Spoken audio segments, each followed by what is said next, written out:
അപ്പോൾ ഞാൻ പറഞ്ഞു വരുന്നത് വെച്ചാൽ ഇപ്പോൾ നമുക്കൊക്കെ ഒരു എന്താ പറയുക ചിന്ത ഉണ്ട്. ഇപ്പോൾ പൈസ ഉണ്ടെങ്കിൽ അതായി, അല്ലെങ്കിൽ പൈസ ഉണ്ടെങ്കിൽ ഇങ്ങനെ ആക്കാം അങ്ങനെ ആക്കാം എന്നൊക്കെ. അങ്ങനെയൊന്നുമല്ല. അതായത് ഇപ്പോൾ ഞാൻ ഈ അടുത്തൊരു പുസ്തകം വായിച്ചു, അത് എനിക്കും എന്താണ് ഈ പൈസ ഉണ്ടാക്കണം അങ്ങനെയൊക്കെ ഉണ്ട്. അപ്പോൾ ഈ അടുത്ത് ഞാനൊരു പുസ്തകം വായിച്ച്, ഈ നേപ്പാളത്തെ ഫസ്റ്റത്തെ ബില്യണറായിട്ടുള്ള വിനോദ് ചൗധരി, അയാളുടെ പുസ്തകം എന്തോ മേക്ക് ഇറ്റ് ബിഗ് എന്നോ എന്നിട്ട് ആ പുസ്തകത്തിൻ്റെ പേര്. മൂപ്പരാളുടെ ഓട്ടോബയോഗ്രഫിയാണ്. അപ്പോൾ അത് കണ്ടിട്ട് എങ്ങനെ മൂപ്പരാൾ പൈസ ഉണ്ടാക്കിയ പോലെ നമുക്കും പൈസ ഉണ്ടാക്കുക എന്നുള്ള ചിന്തയിലെടുത്ത് വായിച്ചതാണ്. അപ്പോൾ അതിൽ സാധാരണ എല്ലാവരും പറയുന്ന പോലെ എന്താണ്, മൂപ്പരാളും പറയുന്നുണ്ട് എനിക്കാദ്യം ഒന്നും ഉണ്ടായിട്ടില്ല, പിന്നെ ഞാൻ ഇങ്ങനെ പണിയെടുത്ത് ഇങ്ങനെ ആക്കിയതാണ്, അങ്ങനെ ആക്കി ഇങ്ങനെ ആക്കി അങ്ങനെയൊക്കെ പറയുന്നുണ്ട്. പക്ഷേ എനിക്ക് മനസ്സിലായ കാര്യം എന്താ പറയുക, നമ്മളടുത്ത് പൈസ ഉണ്ടെങ്കിൽ അല്ലെങ്കിൽ നമ്മളടുത്ത് പവർ ഉണ്ടെങ്കിൽ ഇപ്പോൾ നമ്മളെ സർക്കിൾ മാറും.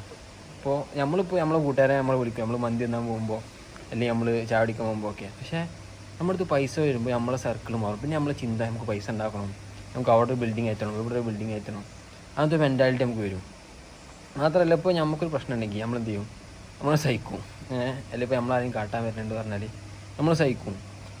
പിന്നെ കൂടുതൽ വലിയ പ്രഷറൊക്കെ ഉണ്ടെങ്കിൽ നമ്മൾ എന്ത് ചെയ്യും, നമ്മൾ പോലീസ് സ്റ്റേഷനിൽ അറിയിക്കും. എന്നാൽ ഈ പൈസ ഉള്ളവരൊക്കെ എന്താ പറയുക, ഓൽക്കിപ്പോൾ എന്തെങ്കിലും ഭീഷണി വരികയാണെന്നുണ്ടെങ്കിൽ ഓൽ നേരെ വിളിക്കുന്നത് ആ രാജ്യത്തിൻ്റെ പ്രധാനമന്ത്രിനേക്കാരോ അല്ലെങ്കിൽ അവിടുത്തെ DGP, അങ്ങനത്തെ വലിയ വലിയ ആൾക്കാരാണ് ഓല് വിളിക്കുക. കാരണം ഓൽക്ക് ഓലായിട്ടൊക്കെ കോണ്ടാക്ട് ഉണ്ടാവും.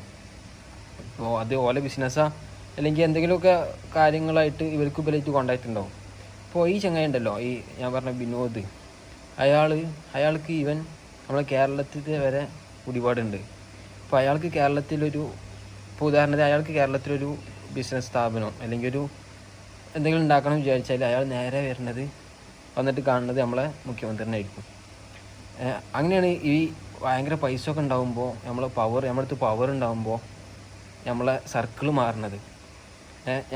പിന്നെ നമ്മളെ കൂട്ടുകാർ അല്ലെങ്കിൽ നമ്മൾ ഇടപഴകുന്ന ആളുകളൊക്കെ ഇത്തരത്തിലുള്ള ബിസിനസ്മാനും അല്ലെങ്കിൽ ഭയങ്കര പൊളിറ്റിക്സിൽ ഭയങ്കര സ്വാധീനമുള്ള ആളുകളൊക്കെ കേൾക്കാറുണ്ട്.